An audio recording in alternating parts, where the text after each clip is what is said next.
Ahojte decká, toto je Marek. To je Kristián. A dnes vás zavedieme do zakutia tohto kostola, nášho farského kostola v Spišskej Novej Vsi, na miesto, kde ste určite ešte neboli a bežný človek sa tam nedostane. Poďte s nami.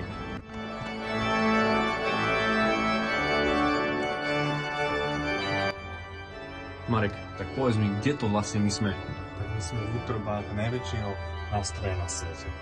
My máme v kostole najväčší nástroj, hudobný nástroj na svete? Tak tento konkrétne nie, ale tieto nástroje niektoré sú môžu byť menšie a tie najväčšie sú také veľké ako celá jedna veľká budova. No a povedz mi, čo v takomto nástroji je najdôležitejšie? Najdôležitejšie sú pišťaly, ktoré hrajú, sú tieto.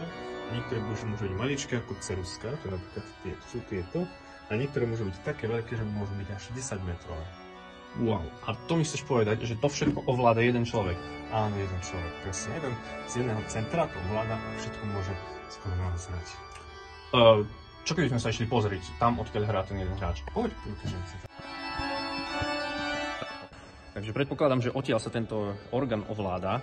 Tak skúsme sa pozrieť, že čo to tu vlastne máme. Vidím, že tu máme nejaké dve klaviatúry. Na čo slúžia? Na čo sú dve? Tak sú to ako keby samostatné orgány. Jeden je tichší, druhý je hlasnejší, hlavný stroj, bočný stroj. Tých radov môže byť dokonca až 5, my tu máme iba 2. A povedz mi, na čo sú tieto tu knoflíčky? Tie, keď nemáme vysunuté, tak orgán nehrá. Teraz nič, ale keď vysuniem, tak až vtedy orgán hrá. Dobre, a to mám chápať, ako, že to sú nejaké rady píšťal, alebo ako? Presne, že osobitné rady vyťahnem.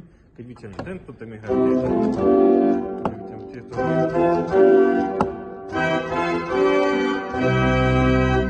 Dobre, a ešte ma zaujíma táto vec tu dole, pretože vidím, že tu je nejak veľa tých pedálov, ktoré predpokladám, že organista ovláda nohami. Presne, tak. Je to klaviatúra pre nohy, kde hráme pätami a špičkami, takže hráme takto.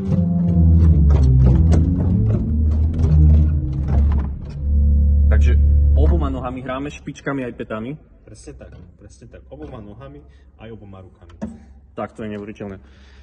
Decka, ja si myslím, že nie je čo váhať. Ak chcete byť práve vy, to bude vedieť ovládať kráľovský hudobný nástroj oboma rukami, oboma nohami, špičkami, pätami a všetkými prstami, tak neváhajte a prihláste sa do našej základnej umeleckej školy na hru na orgáne. Viac info ohľadom prijímacích skúšok nájdete v opise videa. Čaute.